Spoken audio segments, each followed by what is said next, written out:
From the station working for you, this is WRTV News at 7, streaming now. And good evening to you at 7 o'clock. I'm Mark Mullins. First up tonight, a West Side man wants the area behind his home cleared out and cleaned up, but he can't seem to find out whose job it is. The city confirms they've been in touch with the resident and they plan to work with him to try to ease more concerns. WRTV's Troy Washington shows us those concerns. When it comes a heavy rain, it overfloods. I've seen it all the way over this road here and all the way up in the yard. Malcolm Capps wants to improve the look of his West Side neighborhood. All the trash washes down on the creek and gets stopped up right here. He's lived in his Westbrook Avenue home for more than a decade, and for years he's been working to try to get his concerns addressed. WRTV reached out to the city about this particular issue. They tell us there is a project in the works that could ease his concerns, but it's not quite in the design process just yet. Though drainage issues usually are the responsibility of the property owner, the drainage project could help Capps. Then Capps says there's the issue of weeds and trees in the alleyway. So much overgrowth, it scratches your vehicle. Capps says he's tired of the overgrown weeds here, but the problem is he can't seem to find out whose job it is to clean them up. They usually tell me it's somebody else's job. According to the city, it is tricky when it comes to determining who's in charge of upkeep in the alleyway, whether it's the city or if overgrowth is on private property. Capps says he won't give up on improving the appearance of his neighborhood. Working for you, Troy Washington, WRTV. The city is currently taking a closer look at some of Capps' concerns to see if there's anything that can be done immediately to remedy some of the things for him and his neighbors. The latest now on the coronavirus and its impact on Indiana. The State Department of Health says another 4,819 Hoosiers have been diagnosed with COVID-19. 109 more Hoosiers have died. The total number of deaths is now 7,812. Since March, more than 505,000 Hoosiers have tested positive for COVID-19, and more than 5.6 million tests have been administered in Indiana. We've learned a young man shot by a Kokomo police officer is 18 years old. Authorities say officers were responding to a shots fired call. Police say when they arrived on scene, they found the teen standing behind a truck at a Goodwill store. He then waved a gun at officers, leading the officer to fire shots at the teen, injuring him. Officers called for medics, and the 18-year-old was flown to Methodist Hospital here in Indianapolis. At last report, he was listed in serious condition. The officer involved in the shooting is on administrative leave, pending the outcome of an investigation. Firefighters are investigating a massive fire engulfing a school bus terminal in Anderson. Crews responded to the fire on West 2nd Street around 10 o'clock Tuesday night. Fire officials tell WRTV local school buses are parked near the terminal, and it is unclear if they were damaged. Investigators say a man arrested in Bloomington is believed to be the suspect in an Arizona cold case and 2 kidnappings. All 3 happened in 2000. Investigators tell WRTV the suspect, who is an alleged sex offender, potentially has more victims. The 53-year-old was arrested on October 28th while on a business trip in Bloomington. You can read more on this story by downloading the WRTV app and clicking on this story. At this hour, we are seeing some sleet and a very cold downfall out there. Meteorologist Kyle Mounts is tracking her evening forecast. Kyle. Yeah, Mark, those temperatures are falling, and that's why we've seen the transition across much of central Indiana from rain to a little sleet to now some snow there in Hendricks County. You can see those big flakes, heavy wet snow out there, not accumulating to a whole lot, but Kevin Gregory sending that in there. You can see that band of snow. We show you where that transition is happening. Still taking place around Anderson, but you've got some snow showers, Noblesville right now, where you've already got a bit of a dusting out there on the ground, then through Hendricks County, northern Johnson County, around the Franklin area, still kind of that mix between rain, a little sleet, and some snow showers, and we're starting to see that colder air moving in around Bloomington and Bloomfield. As we check out TrueCast here through the next few hours, that area of precipitation largely will slide south of I-70 by about 11 o'clock tonight, and we're left with just a few flurries as we go into the overnight in southern locations. But we were in the 40s earlier, now right at freezing in Indianapolis, 33 in the Greencastle area. And as we go through the next few hours, we'll have some of those rain and snow showers with temperatures kind of holding steady here in the lower 30s. But by tomorrow morning, temperatures dipping down into the 20s.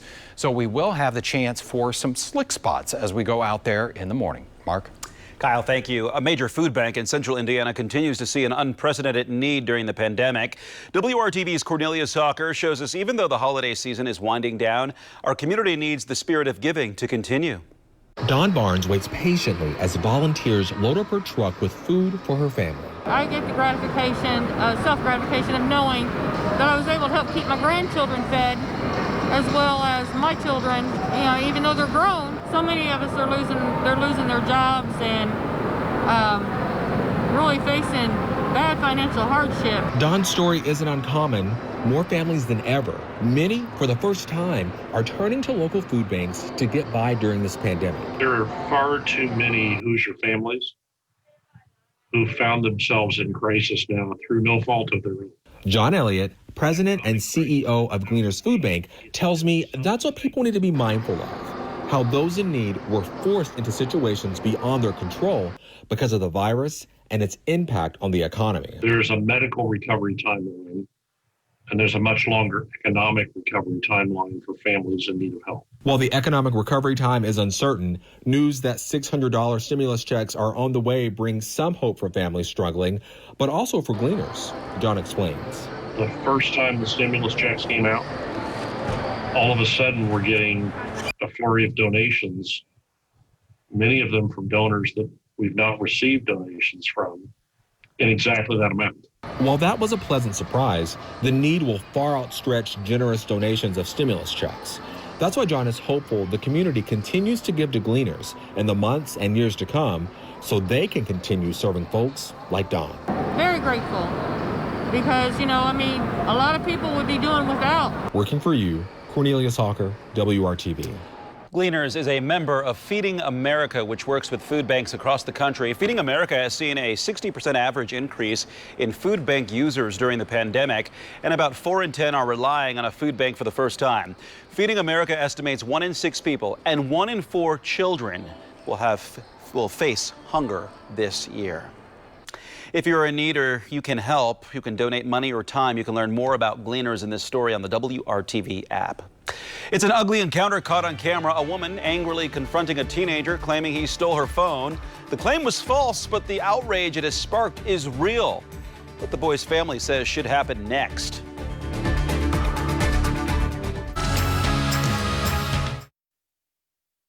A prominent civil rights attorney has joined the family of a 14-year-old boy in their demand for justice against racial profiling.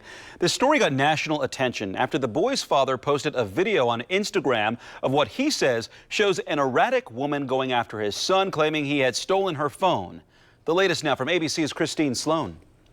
The NYPD has now identified and is working to locate the woman seen in this viral cell phone video. No, I'm not letting him walk away with my phone. Keon Harold Sr. posting it on Instagram after he says the woman confronted his 14-year-old son at the Arlo Hotel in downtown Manhattan, claiming the teen stole her phone. This is my phone. Show me. No. You don't have to explain nothing to her. Take the case off. That's mine. Literally, get it back. Are you kidding me? You feel like there's only one iPhone made in the world?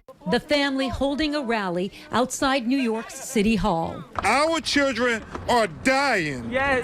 Our children are losing their liberty over racial profiling. The Grammy-winning musician worries what could have happened if he wasn't with his son. He alleges the woman grabbed his son and scratched him during the incident. No, please get my phone back. I cannot not have my phone. Listen, get your ass off. Everybody who saw that video, who saw how it's not supposed to be. The Manhattan District Attorney's Office says it is thoroughly investigating this incident and criminal charges could be filed against the woman. Management and security had plenty of time to de-escalate the situation before the lady had a chance to assault our son. Arlo Hotels say they reached out to the family directly and in a statement say, quote, more could have been done to de-escalate the dispute. We want to apologize to Mr. Harold and his son for this inexcusable experience. The woman's phone was eventually tracked down. She had left it in an Uber. Christine Sloan, ABC News, New York. Well, we've got to transition to some sleet and some snow out there tonight, and already we've got our eyes on another system that will move in early on New Year's Day. Could bring some freezing rain. More on that system as we get you ready for the rest of the week. You're watching WRTV News at 7. the Indiana State Fairgrounds. She set sail for a 3-hour tour and floated her way into entertainment history. Actress Dawn Wells, who played castaway Marianne Summers on Gilligan's Island, has died from COVID-19 complications. Besides TV, film, and stage acting credits, her other real-life roles included teacher and motivational speaker. Dawn Wells was 82. A new artificial intelligence program will tell you what it thinks of your taste in music. The bot is a product from the digital publication called Pudding. Users need to give how bad is your Spotify permission to look at your account. It will analyze your choices and comment on your musical taste. It will also react to some of your most played music and label your taste in music with categories like trying too hard or embarrassing. Embarrassing. I don't need a robot to insult me. Well, that's why you drive with your windows up and the radio on, right? Yeah, you know, and as long as you like your music, that's really all that matters, isn't it? Well, maybe we're walking in a winter wonderland tonight out there as we've got some snow showers and a little bit of a dusting out there on some of the roads as we check out that view in Greencastle for you.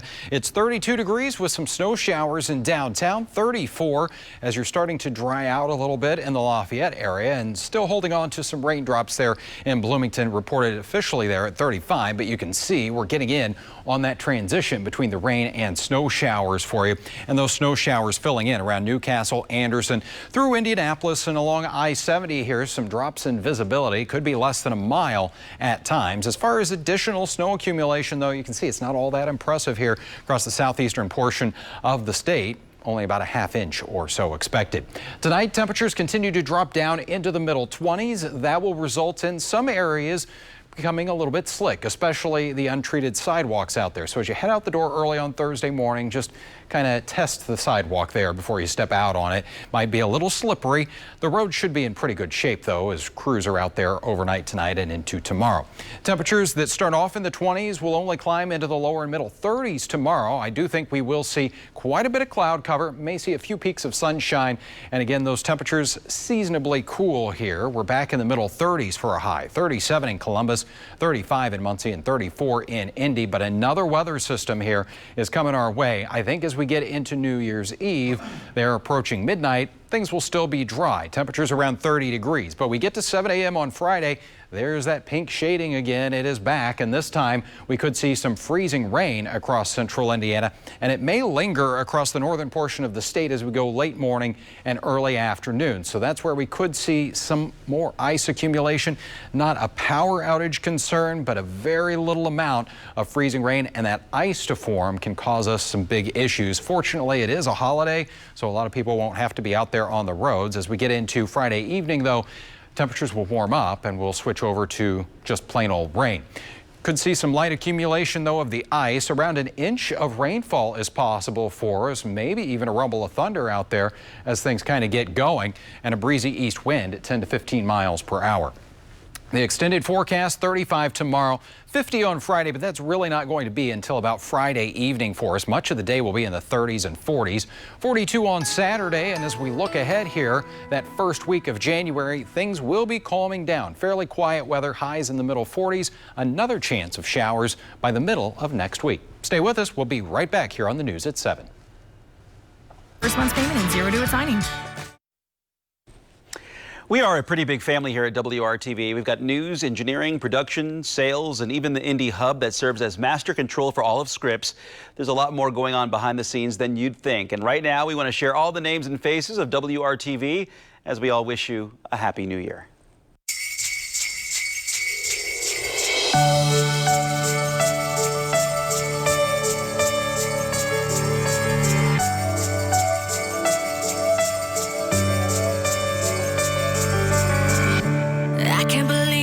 Been another year. Time goes by so fast. It was a tough one, yeah. We shed some tears, but you reminded me to laugh. Wanna raise a glass, wanna give my thanks. I don't say the words enough. Just know that you're loved. And here's to you. Here's to you.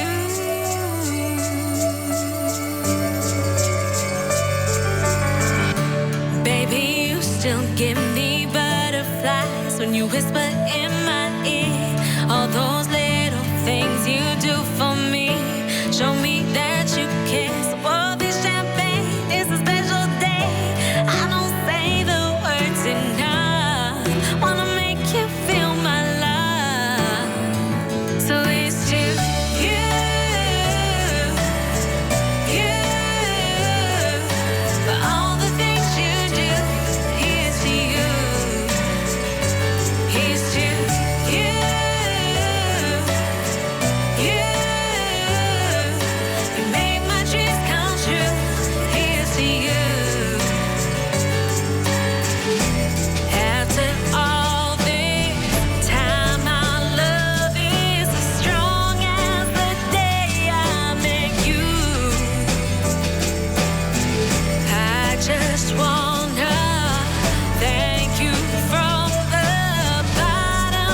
Quite an extensive family here at WRTV.